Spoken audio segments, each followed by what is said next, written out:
Hey, I'm Alexandra Harbushka, founder of Life with Herpes. Today we're going to talk about how your herpes diagnosis can liberate your sex life.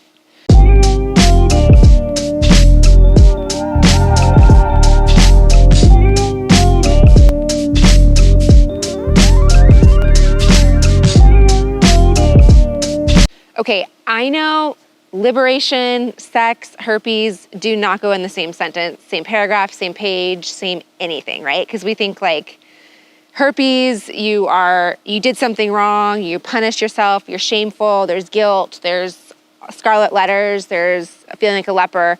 Then you hear like liberation, right? That means freedom. That means, when I hear liberation and sex, I think of like the sexual revolution. Not that I was around for that, but I remember I did a report on it in high school.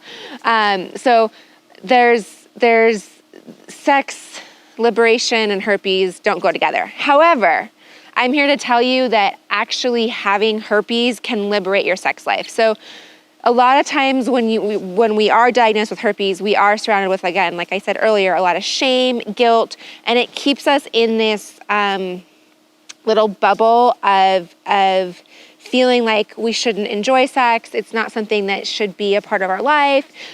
Sex is for somebody else. It's not for me because now I have herpes. So there's no way I'm ever going to have sex, enjoy sex, or be a part of it. But I can tell you it's absolutely wrong. So here are 3 reasons why having herpes can liberate your sex life.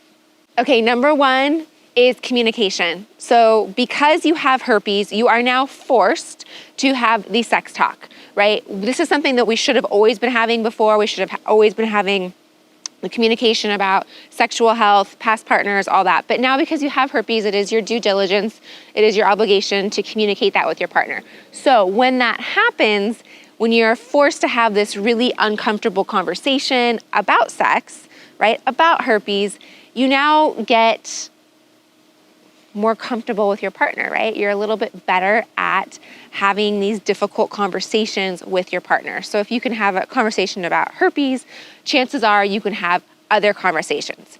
Number 2 is you're no longer hiding behind your secret.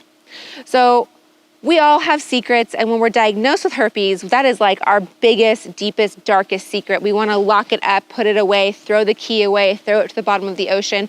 Never, ever, ever tell anybody in the entire world that we have herpes.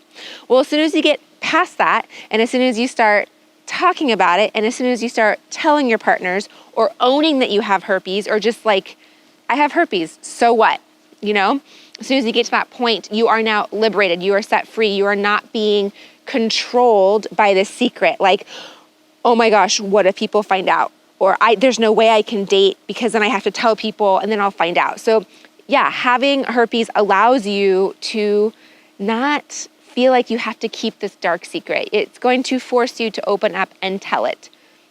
Okay, number 3, which is really great, is you get to know who's actually really into you. Now, before you have herpes, and you may be like, Alexandra, it's so much easier without herpes. I can just meet people and see where it goes and not have to have this talk. Yeah, that is true. But you don't really know someone's intentions, right? Are they just into you because they just want to have sex? Are they just into you because you'll buy them dinner? Are you just into them are they just into you because of whatever reason? They like the way you look. They like the way something you offer, right? So because you have herpes, again, I've had to do it, all of us have to do it at some point, is disclose to our potential partners that we have herpes. When that happens, there is an opportunity for rejection. There is an opportunity for that person to run for the hills and go away from you because you have herpes. Now, if that's the case, I know it hurts. I know it's another backstab and, I have herpes.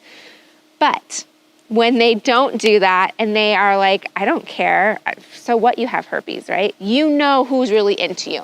So my point is, if your partner is really into you for you, or we know if your partner is really into you because they like what you provide them, right? So again, having herpes forces you to get out of your comfort zone. It is liberating. It is liberating to communicate. It is liberating to get rid of your dirty, dark secret. And it is liberating to be able to know who's into you, right? Like, that's an important thing. Why is your partner into you? So All right, I talk about this more about sex. I interview Dr. Sammy Longo-Dissy, who is a sexological body worker, a former sex worker, a psychologist, someone who is an expert in this field, and I interview her on the Life with Herpes podcast. So if this is something that is interesting to you, I would love to invite you to check out, listen to her interview. Again, we talk about sex, we talk about how it's important to communicate, all this fun stuff. So I have that linked for you. And then if you want to see her, she is speaking at our upcoming retreat, our upcoming conference. So I will have that linked for you. You're going to want to book your seat because you'll get to see her, listen to her, ask her your own personal questions, and talk about sex and herpes. All good stuff. All right, I'll see you soon in the next video, and I'll talk to you soon.